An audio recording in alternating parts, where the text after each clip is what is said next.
complex and enduring empires. At its height, it stretched from Europe through the Middle East to the north coast of Africa, controlling the sacred cities of Mecca, Medina, and Jerusalem.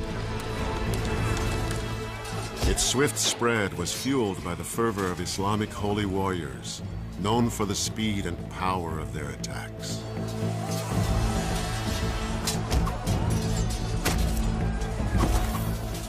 Yet it is an empire also remembered for its cultivation of art and architecture, and the development of a legal code. This is the story of a vast and mysterious kingdom, a kingdom where sultans and pashas schemed, and a harem of concubines produced heirs for the throne. It is an empire that continues to shape our world today. This is the Ottoman Empire.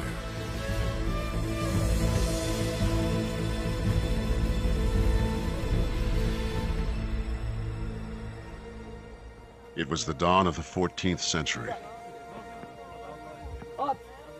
On the Anatolian plateau in what is now modern-day Turkey, nomadic tribes of Muslim Turks enjoyed a pastoral existence, breeding livestock, cultivating crops, and following the seasons with their families and their herds. But now their native lands were under siege. Barbaric hordes of Mongol horsemen were advancing from the east. Known for their swift and ruthless raids, these Mongol warriors had created a 13th century empire that stretched from Europe's eastern edge to the Pacific. Threatening on the west were Christian armies from the once great but now weakened Byzantine Empire.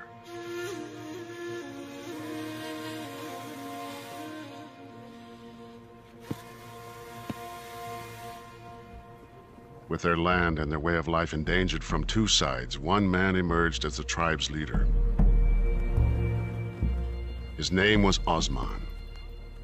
He was tall, with a dark complexion and hazel eyes. He was known as a brilliant rider and swordsman.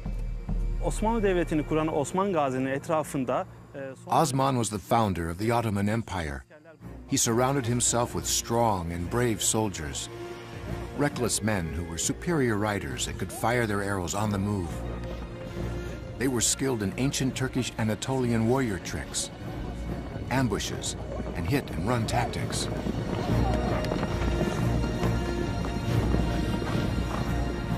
The key military attribute in the early years was speed.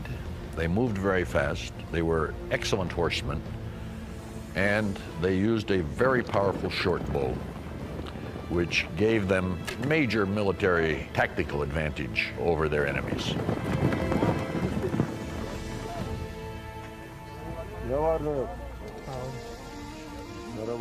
Contemporary accounts portrayed Osman as a man of the people, a down-to-earth leader.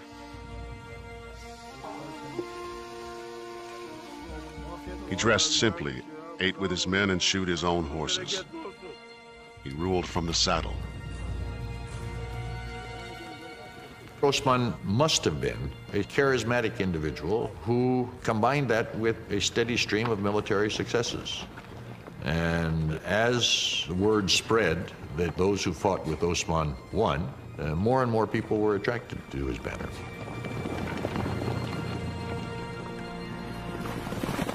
By the early 1300s, the Mongols withdrew, fearing the growing strength of the Ottomans. Osman then turned his attention to the Byzantines. Osman's enemy to the west, the aging Byzantine Empire, was in turmoil. It was almost 1,000 years old, dating from the year 330 AD, when Constantine moved the capital of the Roman Empire from Rome to Byzantium and renamed the city Constantinople. The Byzantine Empire had once been very great, but really ever since 1204, when the Knights of the Fourth Crusade occupied Constantinople, it had never recovered from the blow. And the blow it took from that experience allowed conquerors to move in from the east to capitalize on its weakness. And the last of these was the Ottomans.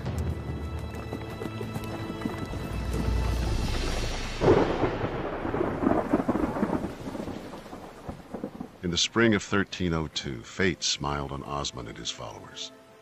Unusually heavy spring rains in the Saqqara Valley, in what is now northwest Turkey, flooded the valley floor and changed the course of the river. The fortifications along the old riverbed, built by the Byzantines to protect their border, were suddenly out of position and useless. This small act of nature shifted the course of history. It gave Osman and his warriors an opening to attack. Byzantium was in a very bad way. There was, let us say, a vacuum in northwest Anatolia, a vacuum of power, and into it they went. Some later accounts of this period by Muslim scholars suggest Osman's raiders were driven by a desire to spread Islam. But more recent studies indicate their motivation was more practical. Attacking the infidels attracted many Turkish nomad horsemen, very often from among rival Turkish principalities who wanted to fight against the infidel, but also attacking and capturing rich Byzantine towns meant more booty and spoil that were distributed among the warriors. Yiğitlerim, bu ganimetler hepiniz için. Gel yiğidim. Gel yiğidim. Many of the early Ottomans were Christians. They joined Osman in a common endeavor, and that was an endeavor, I think, in the very earliest stages, to enrich themselves largely by the booty and slaves one got from warfare. Osman generously shared the spoils of war, and his numbers continued to grow. The Ottomans were pushing a frontier in the 14th century, and people were very caught up in the I mean, like the American West, in the opportunities and the romance of the frontier. In July of 1302, the Byzantines responded to Osman's raids and counterattacked with a mercenary army.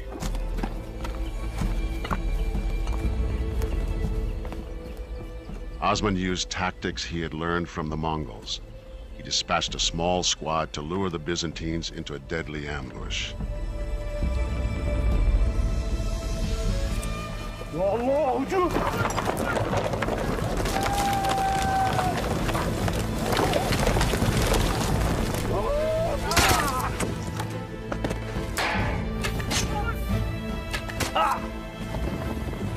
It was this victory that cemented the loyalty of Osman's troops. If you were a leader, the absolutely most basic thing you had to do was to get a group of fighting men who would be loyal to you, and their loyalty to you would transcend their loyalty to their tribe. Osman's principality, a small strip of land about the size of Manhattan, was born.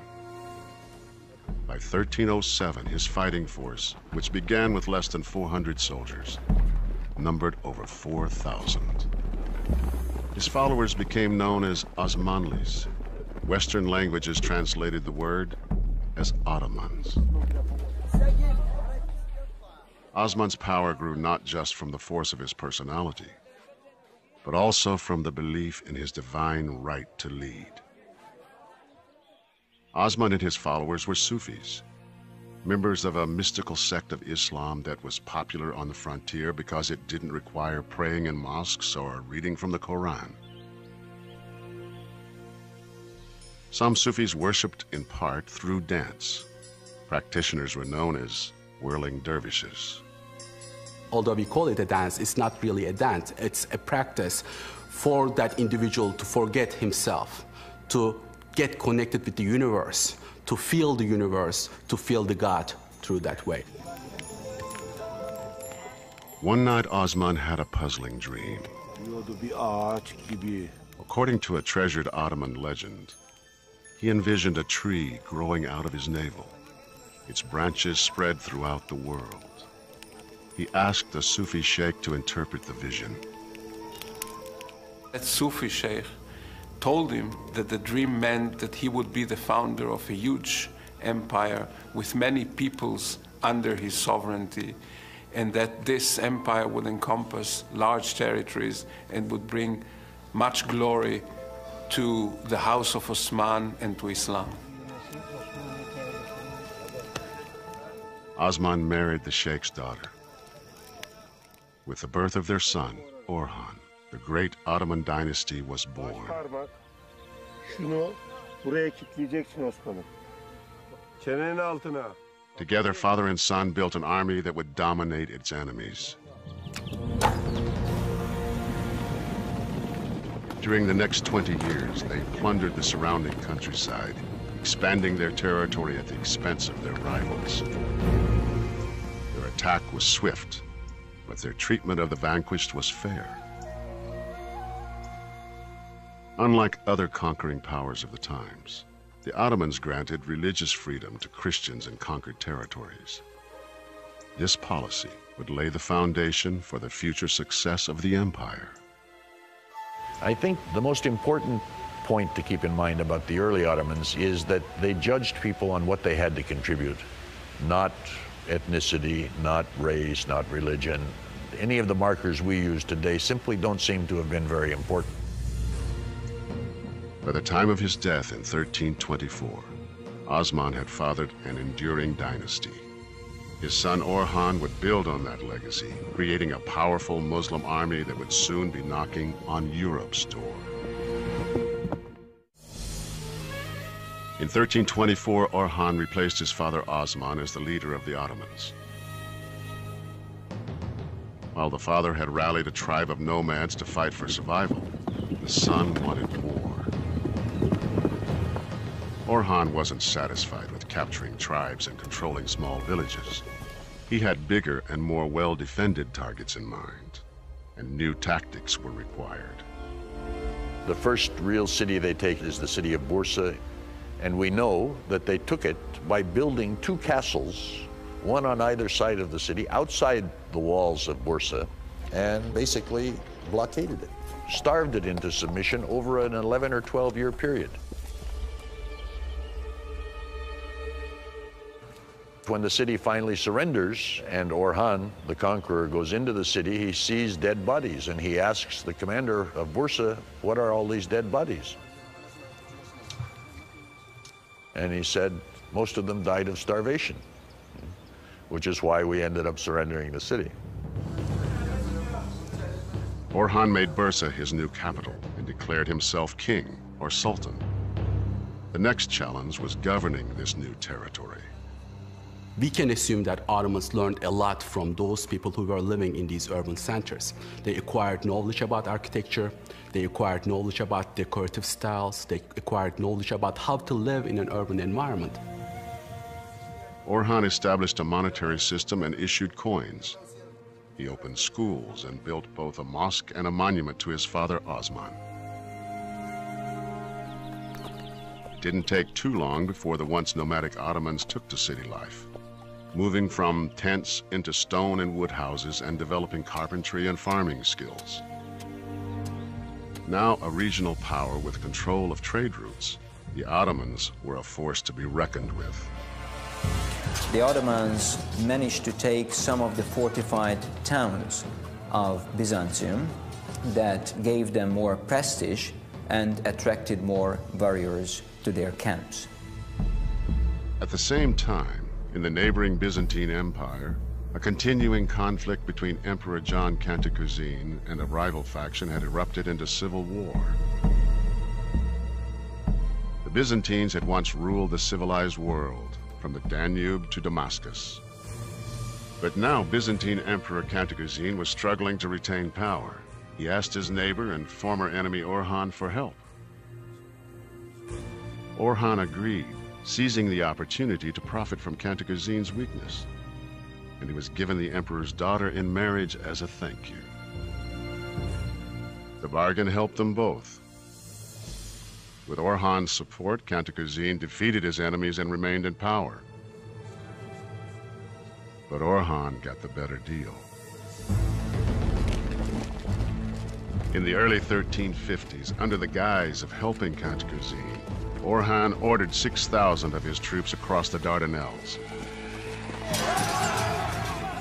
With no opposition, his troops laid waste to the region, claimed the territory as Ottoman lands, and gained a valuable foothold in Europe.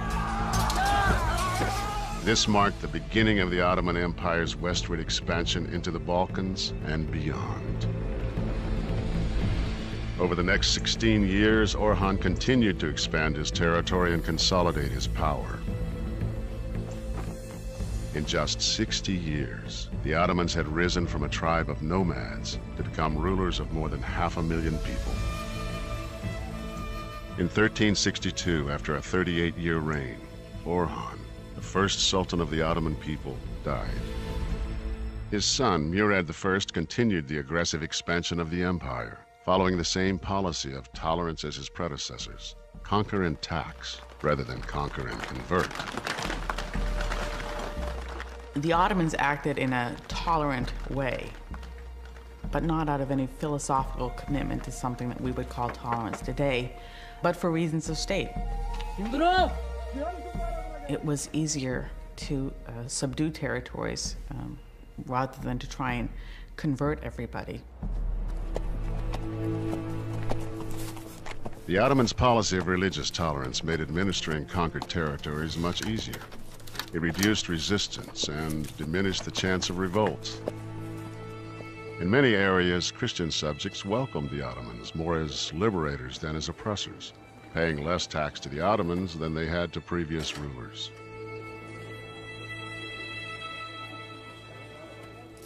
This had a kind of steamroller effect, which helps account for the speed with which the Ottoman conquests occurred, particularly in the Balkans.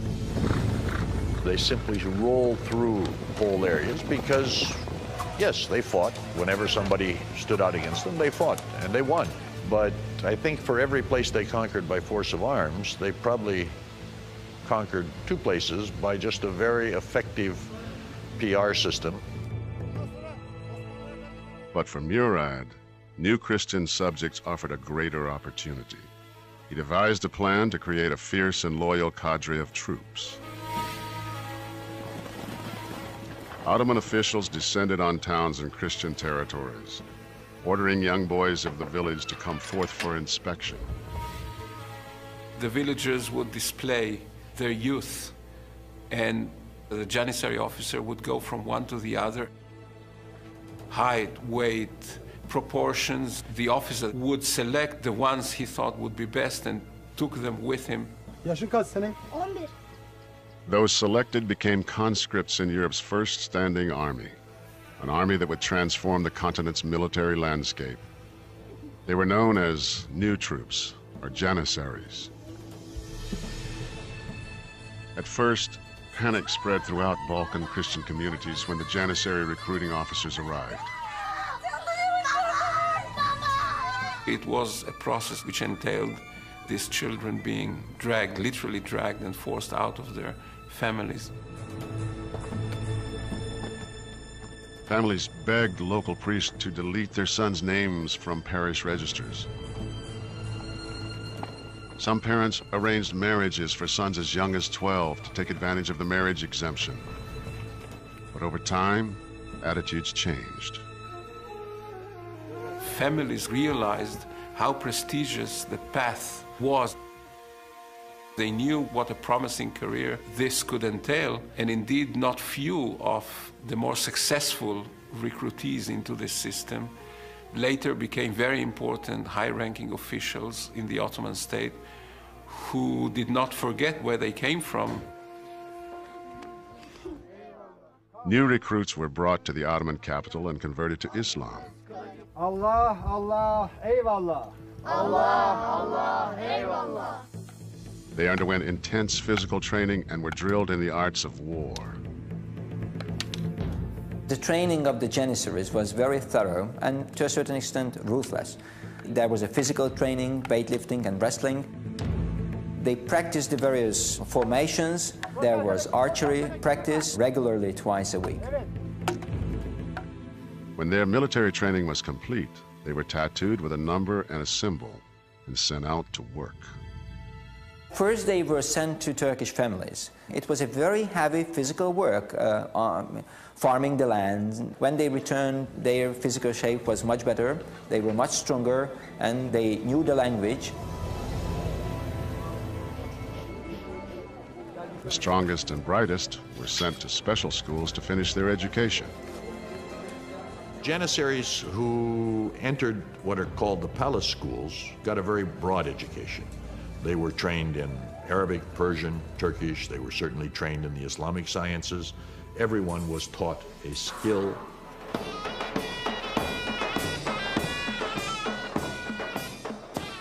Some were trained to play in Mater bands that led Janissary troops into battle. The sound of their drums and pipes struck terror in the hearts of their enemies. The Janissary band was important to provide psychological support for the Janissaries, and it was especially important before and during battles and major sieges.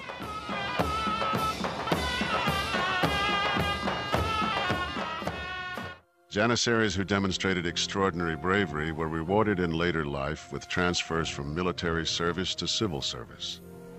A select few became part of the Sultan's inner palace circle, the counselors and viziers who quietly ran the government. Others were returned to their homelands as administrators. In effect, they became deputies of the Sultan's royal family. So if you had been taken, let's say, at the age of 12, had been considered one of the top-notch kids, had been sent to the palace school, by the time you're 20, 21, and you pass out of that, you become an officer in the corps, you can become an officer in the provincial cavalry or an officer in some of the regiments of the palace.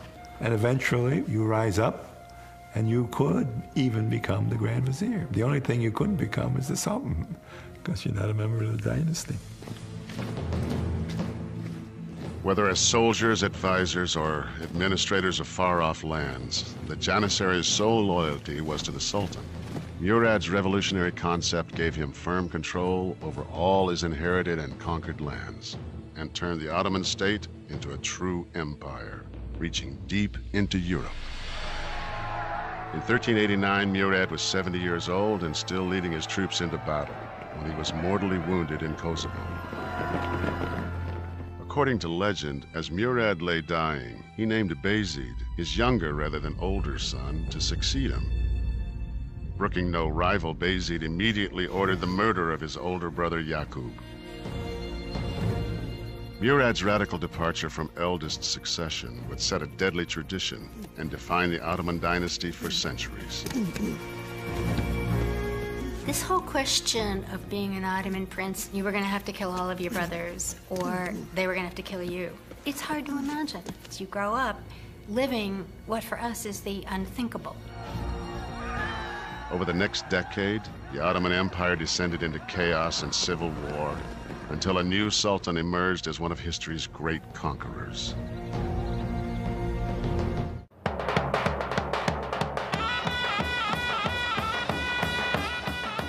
Through the early years of the 15th century, the fortunes of the Ottoman Empire rose and fell dramatically. Bayezid's overreaching expansion in Europe and Asia ended in defeat. But the next sultan, Mehmed I, rescued the empire from chaos and civil war, and his son, Sultan Murad II, led the Janissary Corps on a successful 20-year military campaign in Europe.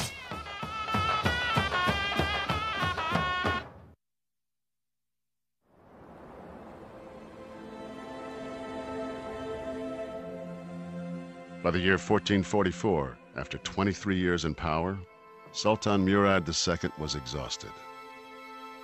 Murad II was tired of the burdens of ruling and warring and negotiating and really wanted to retire and become a solitary scholar. Murad II then took an extraordinary and unprecedented step.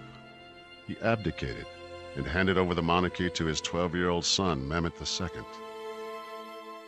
But the son's reign was brief, and Murad II's retirement was short, just 2 years.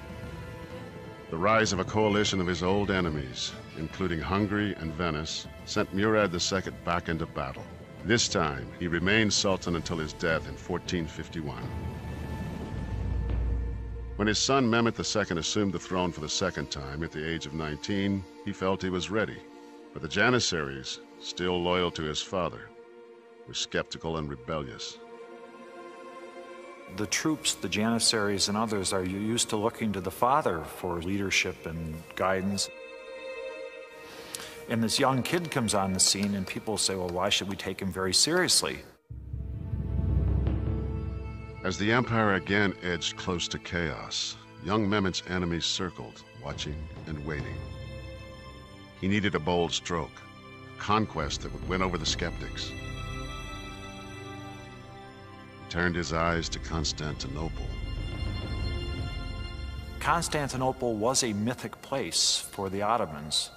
Constantinople represented imperial power, global success.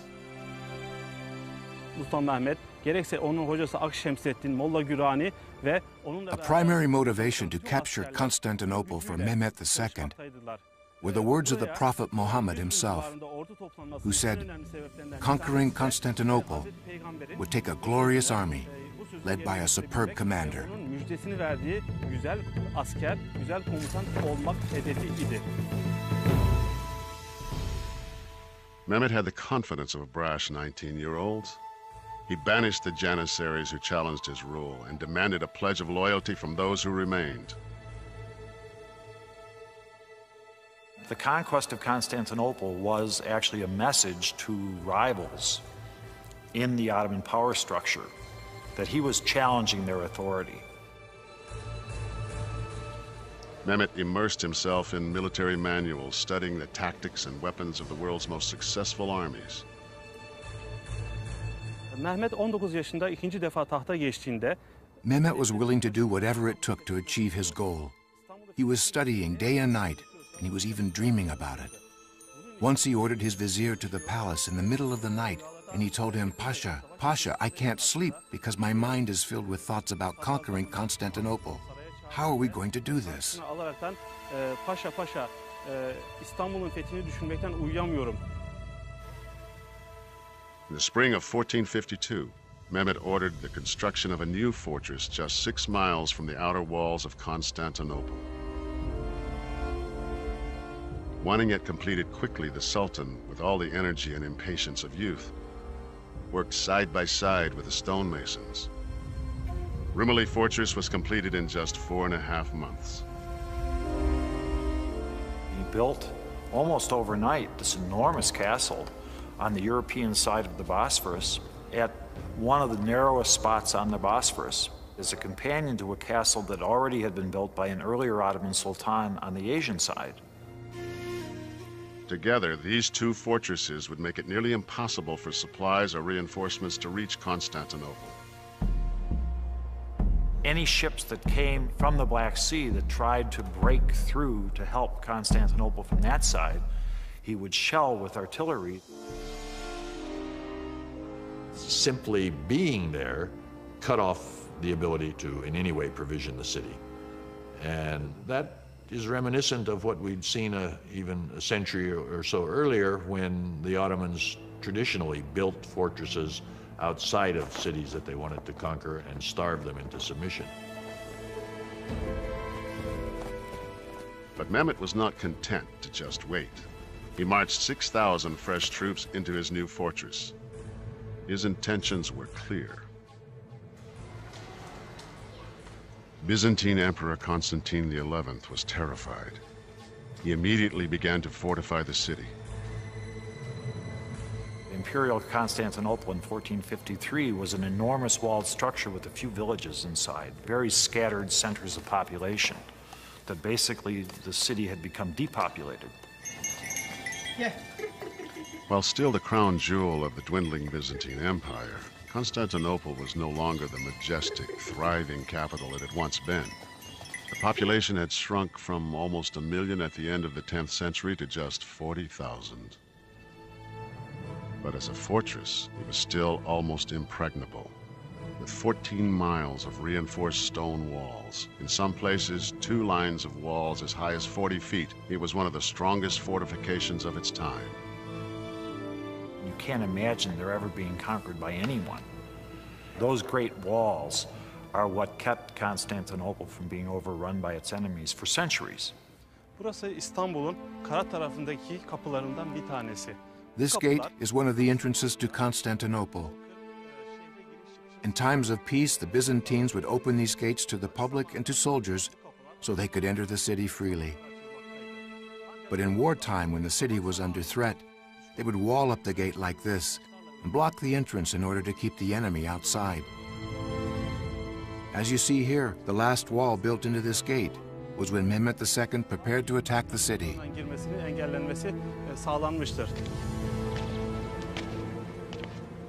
For months, Mehmet's spies probed the city for weaknesses. At the same time, Mehmet enlisted the help of a brilliant Hungarian cannon maker named Urban. Bizans'a top dökmek için Avrupa'dan gelmiş olan Macar asıllı topçu ustası Urban Urban had actually come to town to make cannons for the Byzantines, but Constantine couldn't afford to pay his price. So he told Mehmet he could make him the best cannons in the world, and Mehmet agreed to pay him 4 times his asking price. Kendisine beklediğin 4 katı bir maaş vererekten kendisi için toplar dökmesini istemiştir.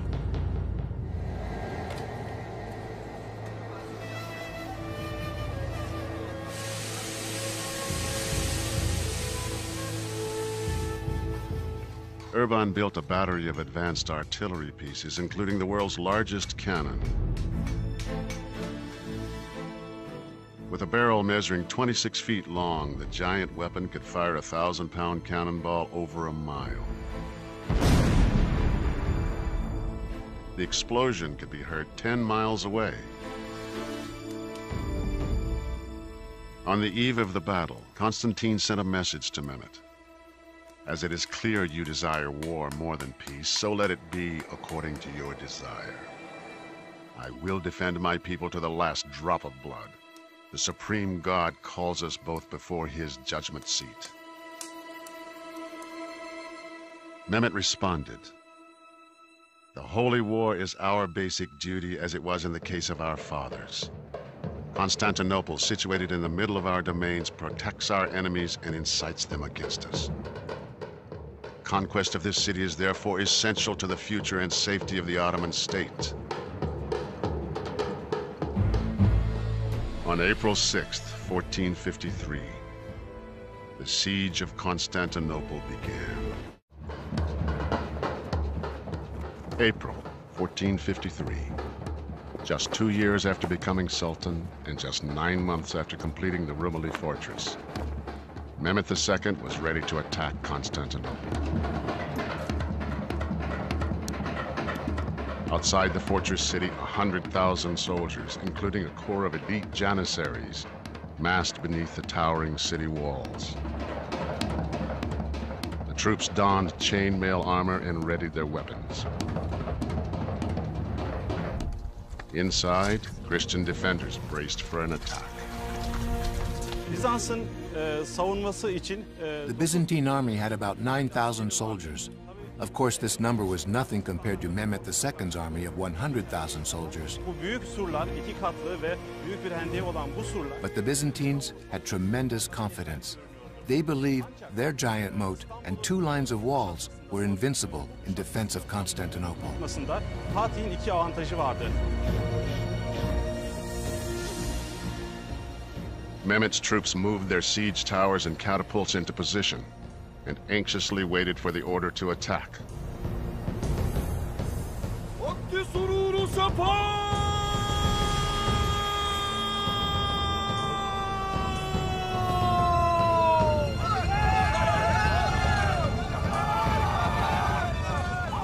On April 7th, Mehmet launched the first wave of his assault against the land walls of the city. But the defenders held firm.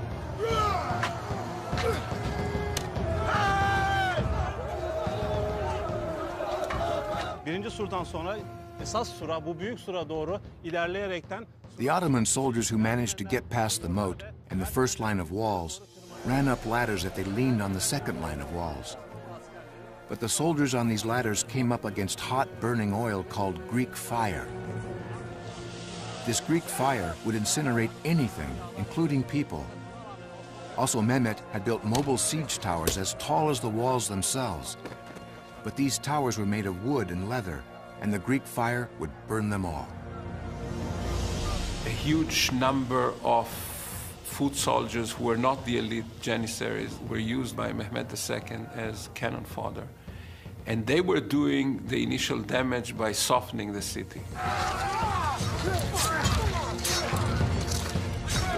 As ground forces continued their attack, 150 ships of the Ottoman Navy approached the city and readied their guns. Constantinople is on a peninsula, and Mehmet's spies had learned that the seaward walls facing the Golden Horn were not as thick as the land walls. But when Mehmet's navy tried to attack, the Byzantines were ready. Before the Ottomans arrived, though, the Byzantines stretched a chain along the Golden Horn in order to deny access to the Ottoman navy. It was important because by denying access, they could concentrate the forces along the land walls.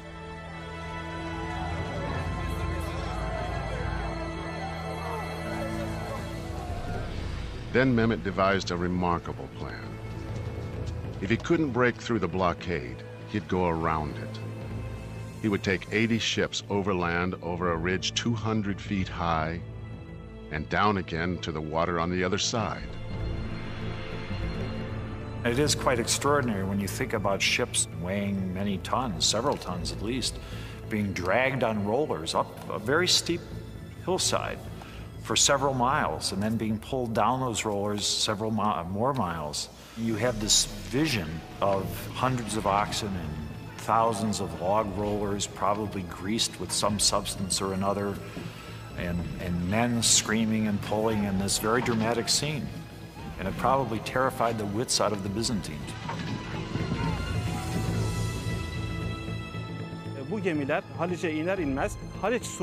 As soon as these ships made it into the Golden Horn, they started to fire on the walls.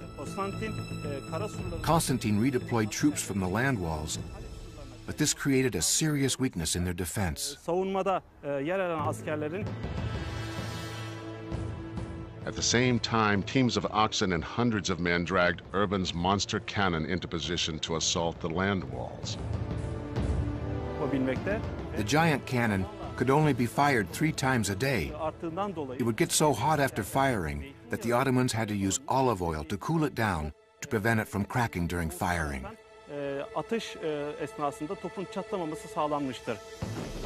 The big gun, along with Mehmet's other artillery batteries, pummeled the walls.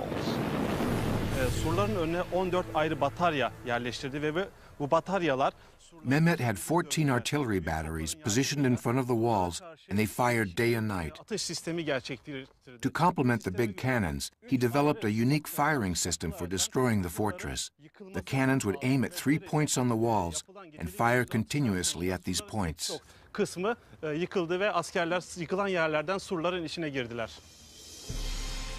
On May 29, 1453, after 7 weeks of intense siege, Mehmet gave the order for what would become the final assault.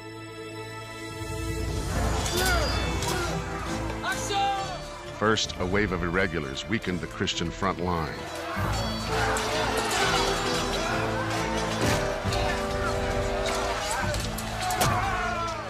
Next, a second wave of regimental troops intensified the battery.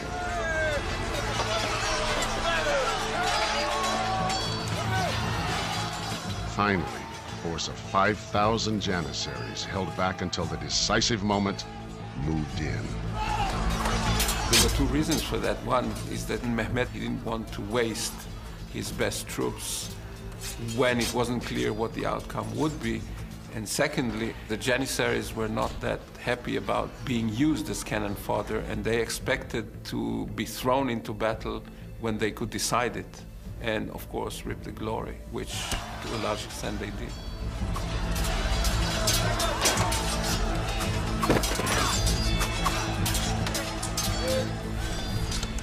The wall was breached. As the Janissaries rampaged through the streets of Constantinople, the surviving Byzantine troops panicked and fled.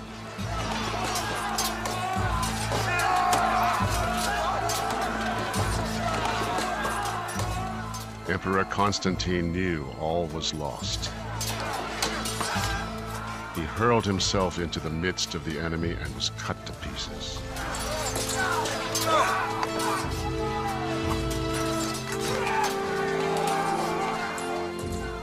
For 1,000 years, the city had been a symbol of Christian dominance.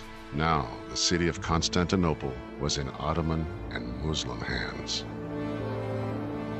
This had been the dream of Islamic conquerors all the way back to late in the lifetime of the Prophet Muhammad, when the first Arab attacks were launched against the city. And now, for the first time, this 19, 20-year-old upstart had done what nobody else had done. And this, of course, gave him great prestige throughout the Islamic world. In victory, Mehmet had one last concern. He was obligated by Ottoman tradition to grant 3 days of pillage to the conquering army. The soldiers could legally take any movable property and could rightfully enslave any of the city's population. But Mehmet had no interest in having his new capital sacked. On the second day, he entered the city at the head of a procession and put an end to the pillaging. Sultan Mehmet rode triumphantly to the magnificent church of Saint Sophia and ordered it turned into a mosque. The Christian cross was torn down and replaced with a crescent, the symbol of the Ottoman Turks. The Ottomans had captured the Second Rome. With the capture of Constantinople, the Ottoman Sultan became a Caesar, an emperor, the successors of Rome. The fall of Constantinople shocked Western civilization. There were ceremonies of mourning in St. Peter's in Rome. Pope Pius II urged Mehmet to convert to Christianity. Instead, this Muslim sultan declared the city the capital of his Islamic Ottoman Empire. With this monumental victory, Sultan Mehmet had changed the course of world history and forever would be known as Mehmet the Conqueror. It was the beginning of the golden age of the Ottoman Empire.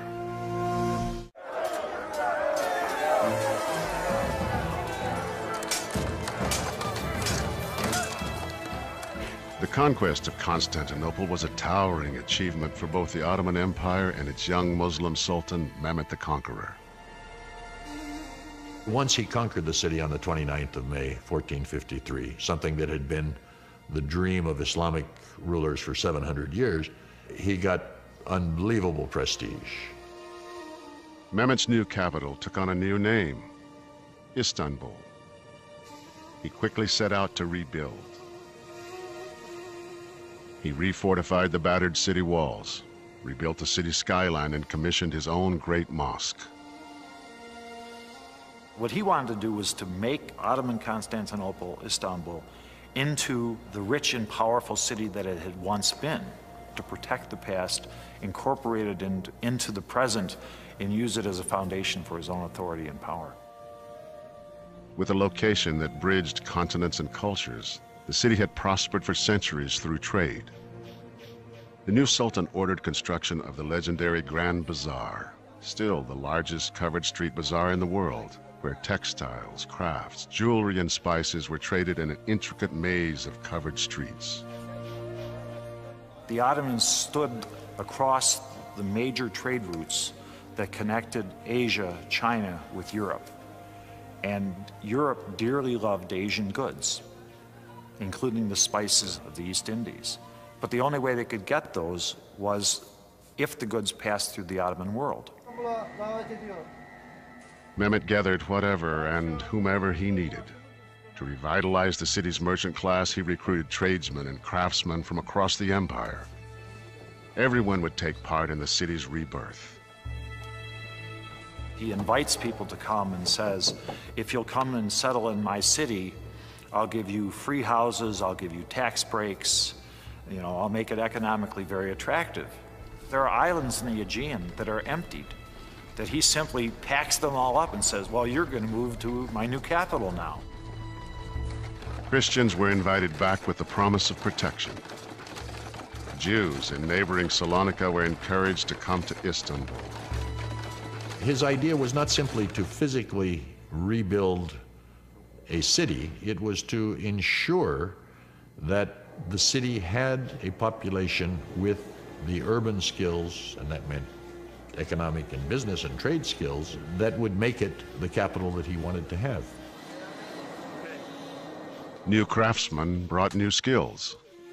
Silk from the early Ottoman capital Bursa, along with wool, goat hair, and cotton, were woven together into intricate carpets that became the Ottomans' most famous export. In 1465, the 33-year-old Sultan Mehmet II began work on the crown jewel of his new city, the extraordinary Topkapi Palace. Topkapi Palace should be thought of as a gigantic household consisting of concentric circles of power, the outermost circle being the least powerful. And as you get closer to the center of the palace, you get closer to the person of the Sultan and therefore closest to the locus of power. It was intended to be both a symbol of power but also the actual place of power.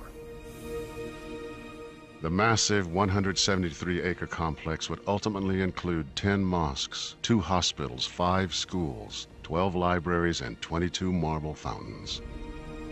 What you see in the background here are the chimneys of the kitchens. One of the things that I always think about when I look at those chimneys is that we call it a palace, but it was really a city. We have the registers of the food purchased and the cost and the amounts. At least 5,000 people a day were fed here. So this was a massive operation. Topkapi Palace was, in fact, a city within the larger city of Istanbul. Mehmet governed both in royal fashion. He took over much of the trappings of the Byzantine emperors, of the Eastern Roman Empire. The bread that the sultans ate came from a very special wheat grown in 2 villages in Bursa. And even as late as the 17th century, in the old palace in Bursa, there were 200 janissaries whose entire job in life was to sort through the flour, make sure there were no impurities, and send so many 100 pounds of this a week wherever the sultan was. The Sultan ordered 2 mountain villages to supply ice year-round for Topkapi. Once a week, 200 donkey loads of ice would go down to the sea, be sent to Istanbul to cool the sherbet served at the meals in the palace here. Mehmet's religious tolerance and his broad interests in art and commerce transformed Istanbul into the vibrant new center of the Islamic world. He surrounded himself with Byzantine historians, philosophers, writers, diplomats. He was interested in many of the things that his contemporaries in Europe were interested in. He was, I guess, as close as I can think of to a sort of Ottoman Renaissance man as one can imagine. But his civic interest didn't alter Mehmet's military goals or aggressiveness. Rebuilding Istanbul required money, and new conquests generated new revenues. For 25 years, he waged war against the Christian territories, pushing the outer boundaries of the empire into Romania, Albania, and Bosnia, and dominated his enemies. His primary goal was to conquer Christian lands, then subdue them and tax them. He pushed very hard. He's in some ways a kind of Napoleon-like figure. I mean, he very definitely is a dynamic and decisive military man who also has a lot of ideas that spill over in other respects. After an extraordinary 30-year reign, Mehmet the Conqueror died of natural causes on May 3rd, 1481. He was 49. Mehmet had reinvented the empire, but he had also left it somewhat exhausted. After years of constant military campaigns, the Janissaries were tired and growing mutinous. Islamic religious leaders were also angry. They resented the Sultan's attempts to assert his authority in what were traditionally religious matters. He was also a person with too much voltage. By the end of his reign, there was a real demand for a relaxation from his over-aggressive policies and a move back towards stricter Islamic norms. This struggle for control within the Islamic faith would plague Mehmet's successors. The Ottomans were heading for violent and enduring clashes within the Islamic world. After Mehmet the Conqueror's death in 1481, the Ottoman Empire enjoyed a period of relative tranquility under his son Bayezid II. But Bayezid's peaceful nature and cautious approach proved to be his undoing. His sons argued for a more aggressive and forceful policy. In 1512, his son Selim won the support of the Janissaries and forced his father to abdicate. Selim's reign began brutally, even by the standards of Ottoman succession.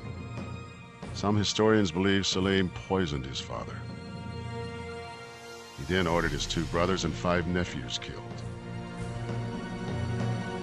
Selim had come to power and maintained power by sheer force and force of personality, and was quite unhesitant to utilize violence. He was also a man who ruled by fear. All Ottoman rulers had nicknames, and they sometimes are quite telling. Selim is Yavuz, which means grim or mean. He probably got that nickname because he is the Ottoman ruler who turns against the older Islamic states. Islamic law prohibits Muslims fighting Muslims, but Sultan Selim claimed other Middle Eastern rulers were heretics and went on the attack. By 1517, Selim's army had swept through Iran, Syria, Lebanon, and Egypt, capturing the holy cities of Jerusalem, Mecca, and Medina. These conquests earned him the title of Caliph, meaning head of Islam. Up until that time, the people they ruled were overwhelmingly Christian.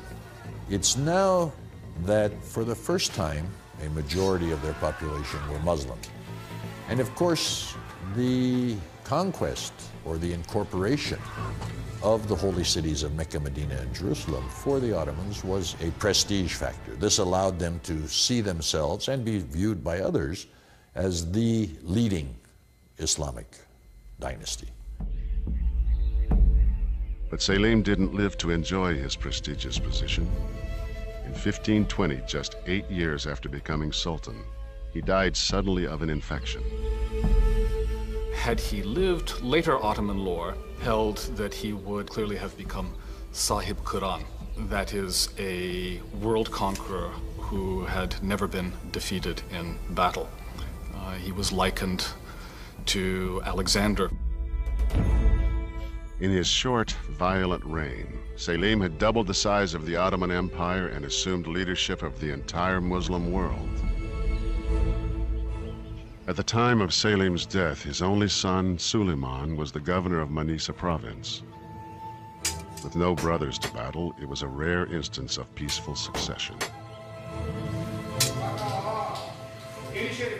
Suleiman would go on to become the empire's greatest sultan, earning the name Suleiman the Magnificent.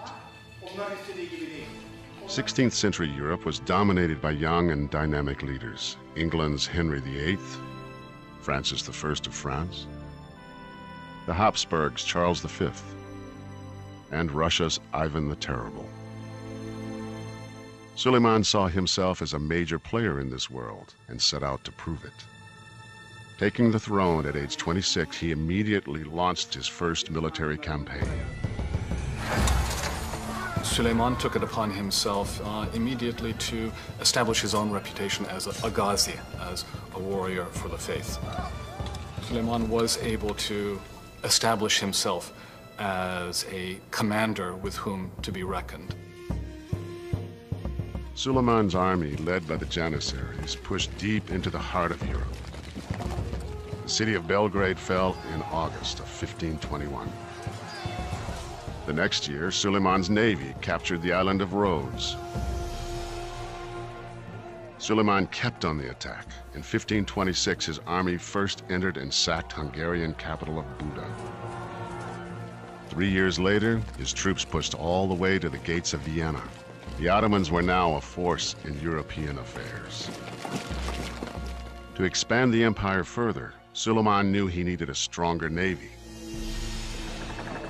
The Ottomans are engaged in a fundamental battle with Spain for control of the Mediterranean. So there is a major superpower battle going on throughout the 16th century for mastery of the Mediterranean. And the Ottomans needed the very best naval commander that they could get. Suleiman offered one of the Mediterranean's most feared pirates, then called corsairs, the role of admiral of his fleet. His name was Hayreddin Barbarossa. This is very, very typical of the Ottoman ability to take people on the ground who had some native talent and then turn them to their own uses. And throughout Ottoman history, if you were enough of an outlaw, if you made enough trouble for the Ottomans, eventually they'd decide to appoint you to a government post, because better to have you on their side than to be making trouble for you. Barbarossa, with the backing of Suleiman, built a fleet of 200 ships. Within several years, this new navy helped create one of the largest empires in history, stretching across 3 continents from Russia through Eastern Europe, the Middle East, and into North Africa. Along with his military prowess, Suleiman was also a shrewd politician. When the Reformation split the Christian church in Europe into Catholic and Protestant, Suleiman took the side of the Protestants. The Ottomans favored Protestantism to the extent that they did, precisely because their traditional enemies were Catholic countries. So it was based on politics rather than some sort of assessment of dogma. Suleiman's backing and financial support proved crucial. Some historians even claim that the Protestant movement might have failed without Suleiman's support. Suleiman, of course, was very much concerned about his public image, and he wanted to be known as one of the, perhaps the greatest leaders of his own age. One way to do this was to conquer, capture all these territories, defeat your enemies. Another way of doing this is to make Istanbul, the capital of this mighty Turkish Ottoman Empire, beautiful. In Istanbul, Suleiman launched a cultural and architectural revival to match that of the European Renaissance. Topkapi Palace was refashioned into the grand style of a European king. The court adopted the ceremonial style of European royalty. He called on a janissary named Mimar Sinan to create mosques and public buildings throughout the empire. Sinan was trained as a military engineer, building arsenals, bridges, and aqueducts, and he proved to be an architectural genius. Over a 40-year period, he designed and built 79 mosques, 34 palaces, 19 tombs, and more than 60 other significant monuments and buildings.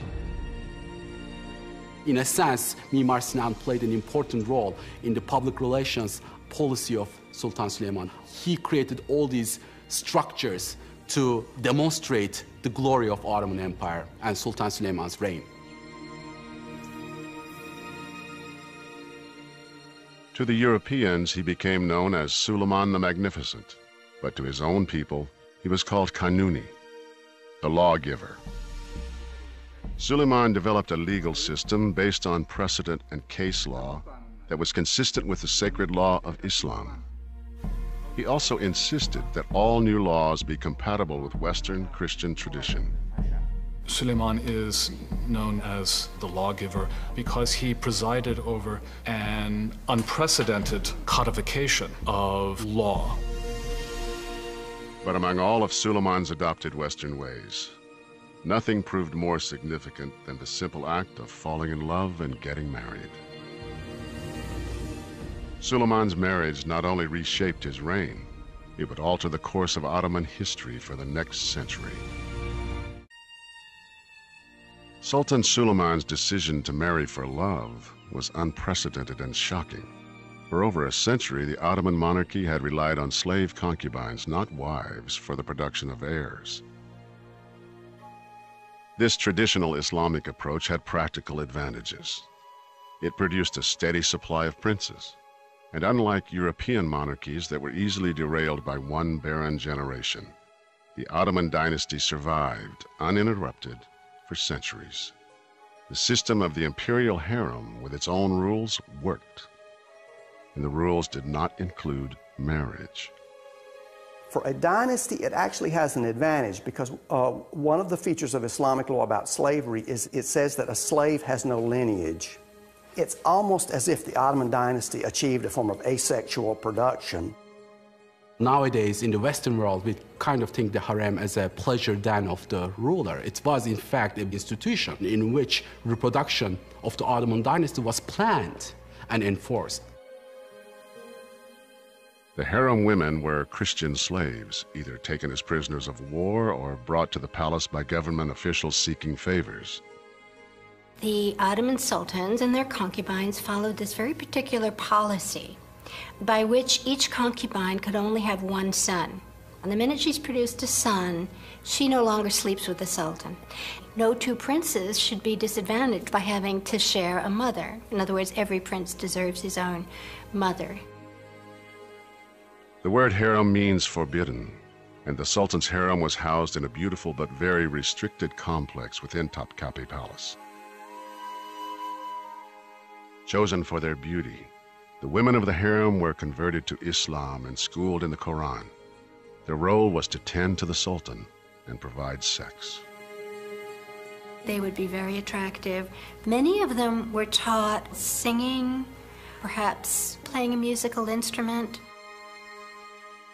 Accommodations within the harem were lush, especially the rooms where the Sultan was entertained. Loud fountains in the windows prevented eavesdropping on private moments. At its height, over 1,000 women lived in the harem, but few actually slept with the Sultan. If a girl were successful, she might rise to a very powerful position. She might be the concubine of the Sultan and the mother of the next Sultan. It was like every little girl dressing up to be a princess, except she would have to be a slave princess.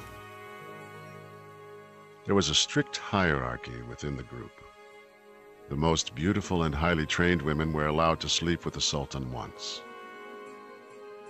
Among those who bore him a son, his favorites became Hasaki. These were the closest the Sultan would come to having a traditional marriage. As the size and influence of the Ottoman Empire grew, stories of concubines and the Sultan's private harem spread. European writers spun lurid tales of beautiful and naked women, fueling the myth of orgies and debauchery. Well, this fantasy of the Sultan surrounded by naked women, I think probably for the most part that didn't happen, but there certainly were 1 or 2 or 3 sultans for whom that was a reality. But overall, the harem operated according to strict moral codes of Islam. First of all, you have to just get out of your mind that this is something immoral or reprobate.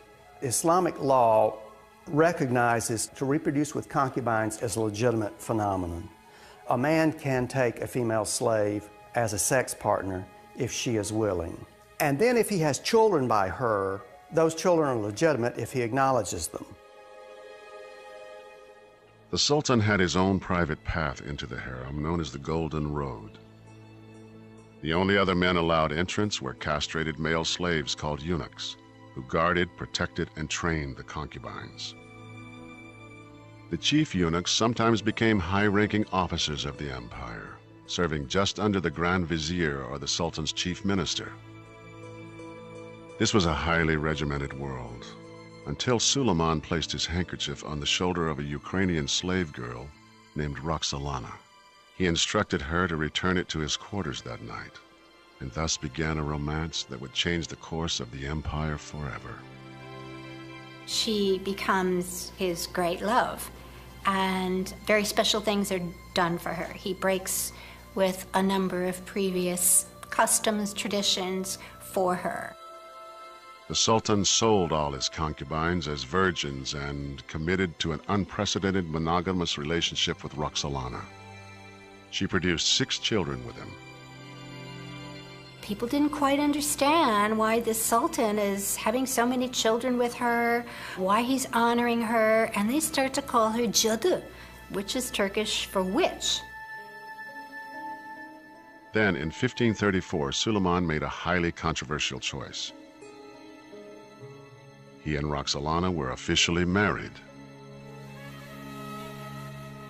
Roxolana was not apparently so extraordinary a beauty as to inspire the sort of passion and devotion that the Sultan was said to have lavished upon her, and therefore it was speculated that she may have had some training in the arts of enchantment that enabled her to capture the Sultan's heart in so vigorous a fashion. Whatever her wiles, Roxolana became a powerful force in the empire. Roxolana was smart, and she was very, very knowledgeable about political intrigue. We know for a fact that she got involved into palace politics, and some scholars even believe that she played a role in the killing of Süleyman's own son, Mustafa, and to make place for her own sons. Süleyman accepts rumors that Mustafa is plotting to overthrow him, and he has Mustafa executed. This is a devastating thing to have to do. Roxolana gets blamed for this. She's one of the people who's saying to Süleyman, you know, Mustafa's trying to get rid of you. After Mustafa's execution, Roxolana's own son, Bayezid, died under mysterious circumstances, leaving Roxolana's favorite son, Selim, as the only surviving heir. I mean, we are talking about Ottoman palace politics. You have to be smart, you have to be calculating, you have to be vicious in order to survive. Roxolana can be seen as a manipulative lady, but you have to be a manipulative lady in order to survive in that environment. Süleyman's loyalty to his wife never wavered. When Roxolana died, she was buried in a tomb designed for a queen. 8 years later, in 1566, the Ottoman Empire's greatest leader died in his sleep while on campaign in Hungary. He was 72. Sultan Süleyman really sought to create a world empire. It was certainly a single reign marked by the greatest territorial expansion. It was marked by an extraordinary degree of institutional innovation and organization. Süleyman's reign is a zenith. Süleyman's 46-year reign saw dramatic advances in law and in art and architecture. He left behind an empire far more European than the one he inherited. But the infighting and intrigue that had plagued European monarchies would soon visit the palace of Süleyman's successors.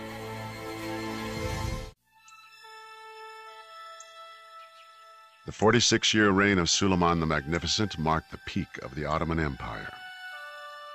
For 2.5 centuries, through the reign of 10 sultans, the empire's growth had been fueled by the spoils of war. Now there was nothing left to conquer. It simply wasn't possible to keep on conquering. There had to be a change. They were up against borders in Europe, and they were up against borders with Iran. They were going to waste their budget on unnecessary wars. Constant campaigning had honed the Ottoman war machine into an invincible force. Now idle, it declined rapidly, failing to modernize either its tactics or technology. By the end of the 16th century, the Ottomans actually are surpassed by their foreign enemies, and they lose that military edge. Sultans no longer led their armies in battle. The Sultan is no longer the warrior king on horseback leading his troops on the frontiers, as they were in the reign of Süleyman. The Sultan basically stays in Istanbul and is the figurehead in a system that really is being run and controlled by others. And that system, the military and civil institutions that were so effective in building the empire, proved incapable of maintaining it. By the late 16th century, the Ottoman Empire, unable to meet the challenge of change, entered a centuries-long period of slow decline. One by one, its institutions failed. Among the first, the Ottoman tradition of dynastic succession. Fratricide may have been brutal, but it had served the Ottomans well, providing an unbroken string of 10 powerful sultans. One of the things that contested succession did, crude and barbaric as it seems to us, is it tended to eliminate weak candidates to rulership. Name me any European monarchy that had an unbroken succession of 10 able kings. In 1595, the most violent dynastic killings in the history of the empire put an end to fratricide. Mehmet III came to power after murdering 19 young princes. The wails and cries of the people of the city were doubled and tripled on this funeral. They simply could not bear to see this procession of coffins coming out of the palace. Some of them are this big. So it must have been terrible. And I think that was one of the pressures that persuaded the dynasty to stop doing fratricide.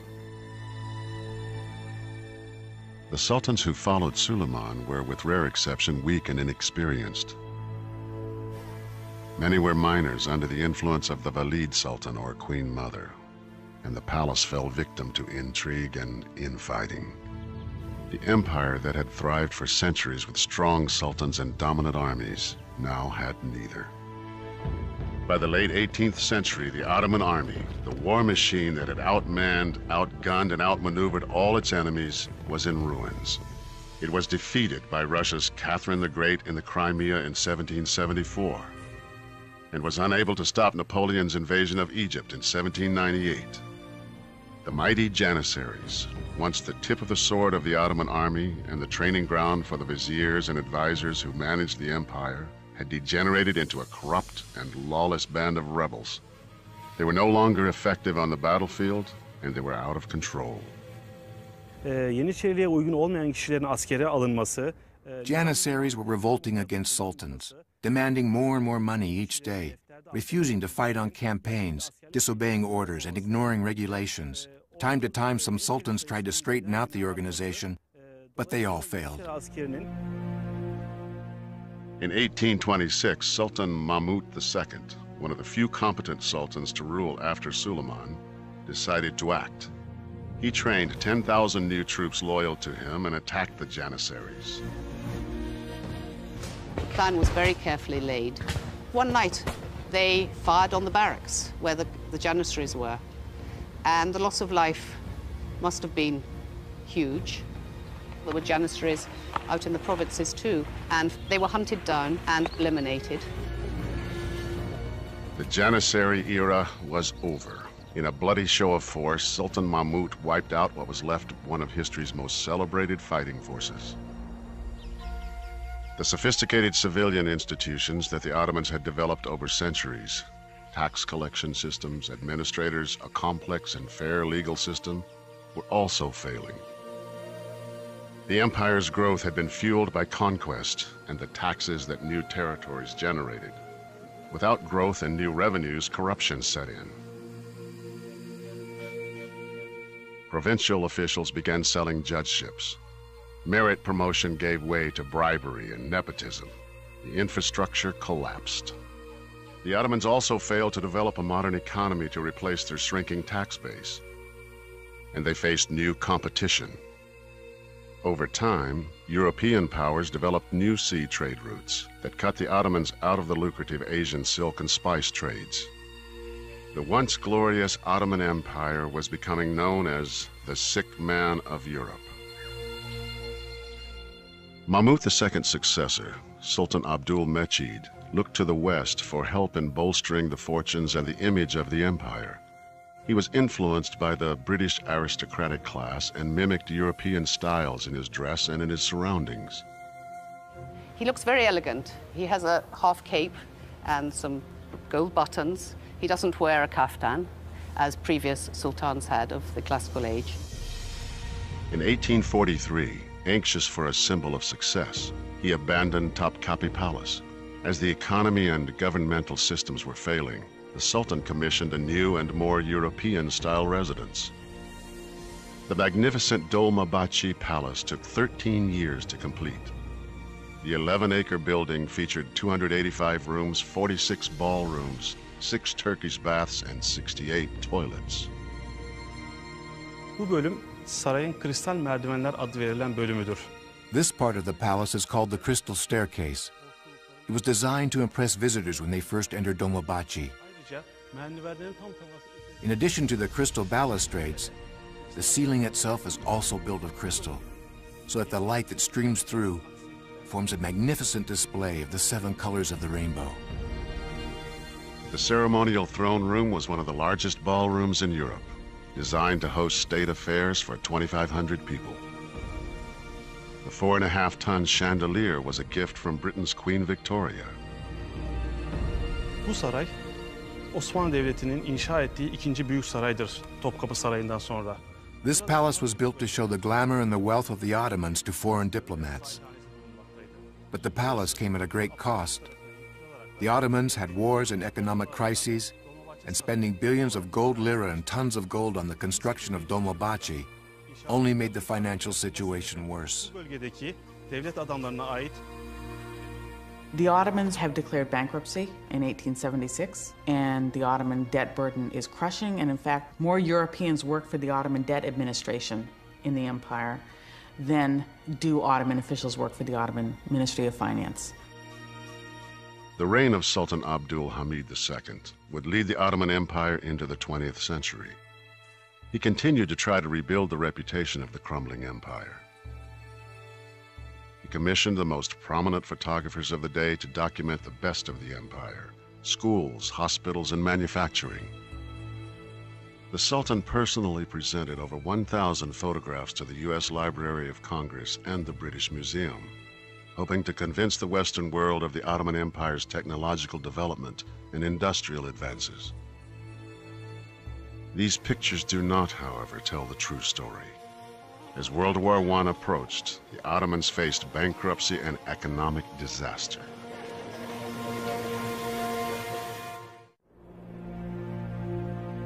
As the 20th century began, the Ottoman Empire was falling apart, stumbling from economic to political crisis.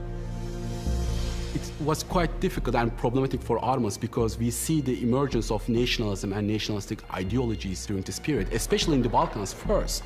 Many of these peoples wanted to develop their own separate nationalistic identities. And some were successful in gaining independence from the Ottoman Empire. But this was not the case for the Christian Armenian minority, who had lived in the region for 3,000 years. By early in the First World War, 1915, at a time when the Ottoman Empire was shrinking and besieged from all sides, the ultra-nationalist group in power, known as the Young Turks, was trying to restore the glory of their declining empire by uniting all Turkish-speaking peoples in the empire and beyond. The Armenians came under siege when, in the spring of 1915, the Young Turks ordered a forced deportation of 1.75 million ethnic Armenians out of Anatolia to Syria and Mesopotamia. The story of why and what happened is, nearly a century later, controversial, emotional, and hotly debated. To the Turks, the deportations were ordered because some Armenians were allying themselves with Russia, Turkey's enemy to the east. To the Armenians, this was a pretext. The deportations were ordered out of a desire to rid Turkey of Armenians forever. During the evacuation, a forced march of hundreds of miles, hundreds of thousands of men, women, and children died of starvation and massacre. Newspaper reports of the time tell of horrific scenes of rape and murder. Henry Morgenthau, the American ambassador to Turkey, later wrote, "I am confident that the whole history of the human race contains no such horrible episode as this." Estimates of total Armenian deaths in the period of the evacuations range from 300,000 to 1.5 million. The Turks acknowledge that hundreds of thousands of Armenians died, but they and some historians maintain that these deaths were the result of war-caused starvation, civil unrest, and ethnic conflict. To Armenians and many historians, the actions were a clear act of genocide committed by the Ottomans, and today have been recognized as such by many countries. As the Ottoman Empire continued to fail, a power vacuum developed that the British and the French were only too happy to exploit. Both nations were establishing their own spheres of influence in the region, competing with each other and challenging the Ottoman Empire for control of the Middle East. From these troubled times, a new leader emerged, as brave and passionate about these Ottoman lands as the great sultans. His name, Mustafa Kemal. Osmanlı Devleti, Since its first days, the Ottoman Empire has trained many great leaders. Without a doubt, Mustafa Kemal was the last and the most famous among all these leaders. hiç şüphesiz Mustafa Kemal'dir. During World War I, the Ottomans sided with Germany against the forces of Great Britain, France, and Russia. At the famous Battle of Gallipoli, Mustafa Kemal earned his reputation as commander in the best Ottoman tradition. On February 5, 1915, British warships sailed towards the Dardanelles with the objective of capturing Istanbul. Ottoman troops dug into deep trenches and defended their position against thousands of Australian, British, and New Zealand forces. Kemal figured out where the British might make their landing, and when they came, a group of Turkish soldiers were running away from the front, and he appeared on the scene and he asked them, "Where are you going?" And they said, "The enemy is coming." And he said, "Right down over that ridge." And he said, "Well, stop running away. Fix your bayonets, lie down, and we'll hold them off right here." And they did that and were successful in holding them off. During the battle, a piece of shrapnel hit Kemal in the chest. Miraculously, his pocket watch took the force of the blow and his life was spared. This was very important because it convinced Mustafa Kemal of his immortality. He didn't die when he should have, and so in addition to all his other virtues and his other capacities, he also now had the sense of immortality. Kemal's determination and defiance motivated all around him. His men attacked and defeated the enemy. 9 months of gruesome battle at Gallipoli left an estimated 46,000 Allied and 66,000 Ottoman soldiers dead. There were over 200,000 injuries. Incredibly, the Turks had defeated their enemies. Mustafa Kemal's division had courageously and successfully defended the Ottoman lands. However, in 1918, the end of World War I meant defeat for the Germans and their Ottoman allies. The fact that the Ottomans sided with Germany in World War I is huge. It's with us even till today, because they chose the losing side of the war. There was no way the Ottoman Empire was going to be allowed to survive. After the war, in the Treaty of Sèvres, the victors divided up the empire, giving portions of the Ottoman homeland of Anatolia to Greece, France, and Italy. This is the creation of the modern Middle East. I mean, this is what allowed the French and the British to go in and to start territorial acquisition. It was this treaty, signed by Sultan Mehmed VI, that energized the Turkish nationalist movement. The leader of this post-World War I movement was Mustafa Kemal, who emerged from the war as the only undefeated Turkish commander. Mustafa Kemal became a national hero. The Turkish people found themselves a new father in the presence of Mustafa Kemal, and he became the leading personality of the time. He set up a provisional government in Ankara. Over the next 4 years, Kemal's nationalist forces recaptured all of the occupied parts of Anatolia, what is now Turkey.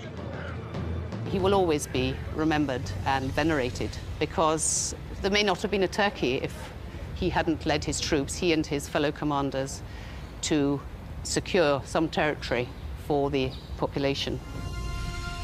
Parliament offered Kemal the Sultanate and the Caliphate, but he had other ideas. Long a critic of the corrupt rule of the sultans, Kemal shocked Parliament by abolishing both sacred titles. He threatened his colleagues that if the proposition was not carried, some heads would be cut off. Fights broke out. Some politicians fired guns on each other, but Kemal won. Mustafa Kemal abolished the Ottoman Sultanate and exiled the last of the Ottoman sultans, and that officially was the end of the dynasty. After more than 600 years, the Sultanate of the Ottoman Empire was over. The last Sultan, Sultan Mehmed VI, left Turkey aboard a British warship. The end of the Ottoman Sultanate was a major event in Middle Eastern history. It is an event that the area is still wrestling with. There are hundreds of thousands of people still living in those areas that were born in the Ottoman Empire. On October 19th, 1923, the Republic of Turkey became an independent country, with Mustafa Kemal as its first president. The task ahead was daunting. Turkey was on its knees, facing illiteracy, frightening poverty, inadequate health services, and a severe lack of skilled labor. Kemal separated church from state.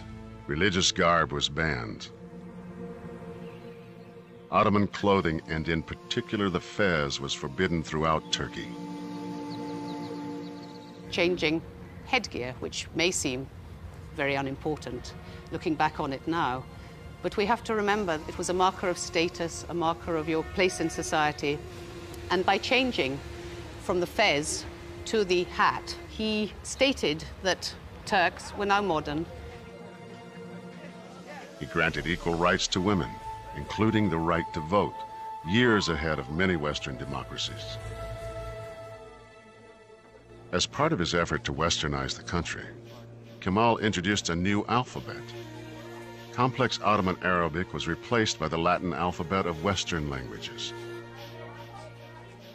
It's as if, for example, someone from the government coming to one of our universities in the United States and telling them from now on, Chinese will be your alphabet. You will use Chinese to write your own name. The same kind of thing happened in Turkey. Suddenly, literacy level in Turkey was 0 in one night because of that.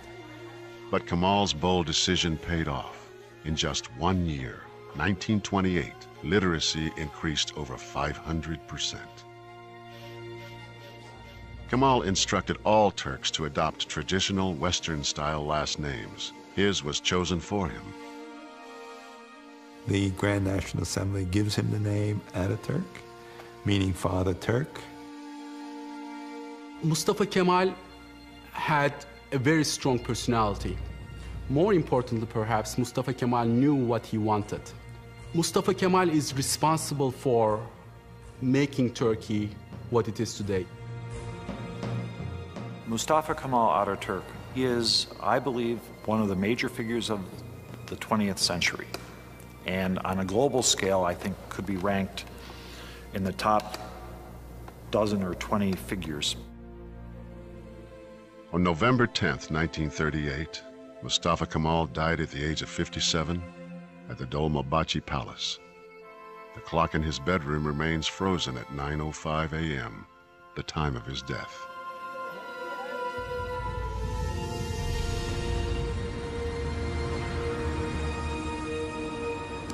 And to this day, at the same hour on the day of his death, people all over the country stop for a moment to remember Mustafa Kemal Ataturk.